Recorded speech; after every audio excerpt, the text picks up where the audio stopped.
नमस्ते दोस्तों, स्वागत है आपका आपके खुद के चैनल नमस्ते रेसिपीज़ में। इस वीडियो में मैं आपको बताऊंगी कि पैनासोनिक राइस कुकर का यूज़ करके हम कैसे खिले खिले राइस या पुलाव बना सकते हैं। तो यहाँ मैंने लिया है पैनासोनिक SRWA18 का ऑटोमेटिक राइस कुकर। ये अंदर से कुछ इस तरीके से है। अब मैं डालने जा रही हूँ उसमें ये बर्तन जो हमें मिलता है राइस पकाने के लिए। और अब मैं ले रही हूँ यहाँ पे ये प्लेट और फिर हमें इसके ऊपर रख देना है। अब मैंने यहाँ पे 2 कप चावल को फ्राई कर लिया था कुछ मटर और तेज पत्ते के साथ तड़का लगा के, जो कि मैं इसमें पुलाव बना रही हूँ। अगर आपको इसकी रेसिपी चाहिए होगी तो आप कमेंट बॉक्स में बता सकते हैं मुझे, मैं आपको इसकी रेसिपी शेयर कर दूँगी। तो ये सारे कच्चे चावल को मैंने धुल कर साफ़ करके और फिर तड़का लगाकर इसे इस बर्तन में ट्रांसफ़र कर दिया है। तो यहाँ मैंने बासमती चावल लिया है और मैं इसमें डाल रही हूँ 3.5 कप पानी, यानी 2 कप चावल में मैं यहाँ डाल रही हूँ 3.5 कप पानी। पानी आप इसमें अपने अकॉर्डिंग कम ज़्यादा कर सकते हैं। अगर चावल पतला है तो आप इसमें कम पानी डालेंगे, अगर वो मोटा है तो आप उसमें थोड़ा ज़्यादा पानी ऐड करेंगे। वैसे बुकलेट के अंदर आपको इसका मेज़रमेंट दिया हुआ है कि आपको कितने कप में कितना पानी डालना है। तो सबसे इम्पॉर्टेंट स्टेप ये है कि हमें इन सारी चीज़ों को पहले ही रेडी कर लेना है। हमें पहले प्लग नहीं लगाना है, हमें पहले इस बर्तन में चावल में पानी डाल करके फिर हमें प्लग लगाना है।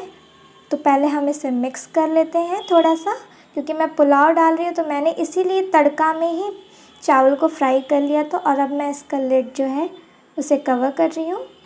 आप लिड को अच्छे से बंद करने के बाद ही इसे पावर से प्लग करें और इसका जो स्विच है उसे हम नीचे कर देंगे। और देखिए मैंने यहाँ पे अपना टाइमर स्टार्ट कर दिया है, तो मैं आपको एग्जैक्ट टाइमिंग बताऊँगी कि कितने देर में ये बनकर रेडी हो गया है। तो ये हमारा जो टाइमर है वो चल दिया है। मैं फ़ोन को भी साइड में रख देती हूँ। आप देख सकते हैं यहाँ पे 11 मिनट हो चुके हैं। तो आप देख सकते हैं कि हमारा जो लिड था उसमें एक छोटा सा होल दिया था स्टीम के लिए, उसमें से स्टीम निकलना शुरू कर दिया है। और मुझे यहाँ पर थोड़े से इसके उबलने की आवाज़ भी आने लगी है, यानी कि जो हमारा पुलाव है वो बनना शुरू कर दिया है। और इसकी खुशबू बहुत ही ज़्यादा अच्छी है। ये चारों तरफ आपके रूम में बस खुशबू ही फैला देगा अगर उसमें आप चावल या पुलाव बना रहे होंगे। जब ये हमारा पुलाव बनकर रेडी हो जाएगा तो जो इसका स्विच है जो हमने नीचे किया था ये ऑटोमेटिकली ऊपर आ जाएगा, जैसे अभी हुआ है। इसमें ऐसे खट की आवाज़ आएगी और ये जो हमारा लाइट जल रहा होगा वो ऑफ़ हो जाएगा। तो आप देख सकते हैं ये पुलाव मैंने 28 मिनट 19 सेकेंड में बनाया है। अब हम इसे 10 मिनट के लिए ठंडा होने के लिए रखेंगे और प्लग को निकाल लेंगे।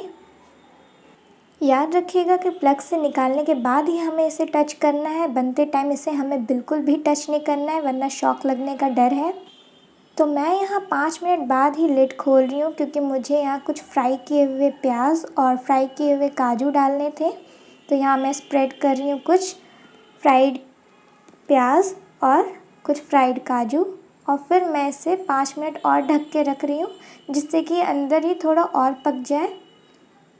तो यहाँ मैंने सारी चीज़ें डाल दी है और अब मैं डाल रही हूँ यहाँ पे पुलाव वाला कलर। और इसे डालने के बाद अब मैं इसका लिड बंद कर रही हूँ लास्ट के 5 मिनट के लिए। तो यहाँ पे 5 मिनट हो चुके हैं, मैंने लिड को खोल लिया, आप देख सकते हैं इसे। अब मैं इसे जा रही हूँ मिक्स करने एक स्पैचुला की हेल्प से, जिससे कि जो हमारे फ्राइड प्याज हैं और काजू है सारा कुछ इससे मिक्स हो जाए और पुलाव का अच्छा कलर आ जाए। इसकी खुशबू बहुत ही लाजवाब आ रही है। तो देखिए मैंने इसे बहुत ही अच्छे तरीके से मिक्स कर लिया है और मैं अब आपको दिखाती हूँ कि ये पुलाव मेरे बने कैसे हैं। तो आप खुद देख सकते हैं ये कितने खिले खिले और बिल्कुल परफेक्ट बने हैं। जब हम लोगों ने इसे खाया था तो इसका टेस्ट अच्छा तो था ही, प्लस चावल बिल्कुल परफेक्ट पके थे। तो ओवरऑल मेरा ये मानना है कि ये राइस कुकर इतने कम रेंज में बहुत ही अच्छा है। लेकिन पर्सनली मुझे ये लगा कि 28 मिनट में पुलाव बनना बहुत ज़्यादा है, इसे हार्डली 15 मिनट लगना चाहिए था। प्लस जो इसकी बॉडी है उसे थोड़ा और प्रोटेक्टिव बनाना चाहिए था, थोड़ा शॉक प्रूफ थोड़ा और बनाना चाहिए था, जिससे कि आप जब इसे कुक भी करें तो टच करें तो ये सेफ़ रहे। तो ये चीज़ें थी जो मुझे थोड़ी सी गड़बड़ सी लगी।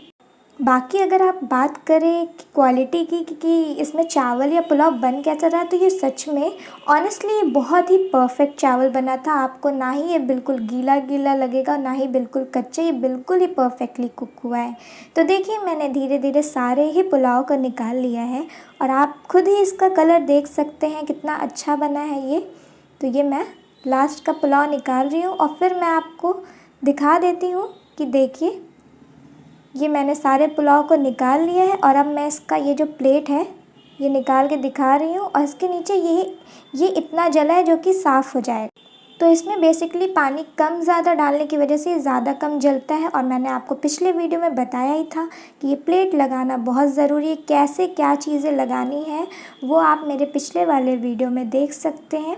तो देखिए मैं आपको इसे पास से भी दिखा देती हूँ कि ये जो हमारा पुलाव है वो कितना परफेक्टली कुक हुआ है। तो अगर आपको ऐसा ही पुलाव बनाना है या राइस बनाना है तो आप इसके लिए ये राइस कुकर ज़रूर परचेज़ करें।